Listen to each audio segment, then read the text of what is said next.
चला लाडक्या बहिणींनो, तुमच्यासाठी फार महत्त्वाची माहिती मी घेऊन आलेलो आहे आजच्या या व्हिडिओमध्ये.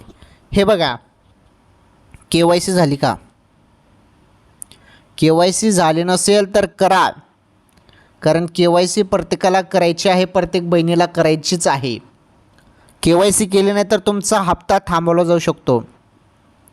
हो, आता सध्या तरी बघा KYC तुमची झाली नसेल तर हप्ता येऊन जाईल, परंतु पुढे चालून काय? पुढे चालून प्रॉब्लेम येऊ शकतो बरोबर तुमचा 1500 रुपयाच्या हप्त्यासाठी.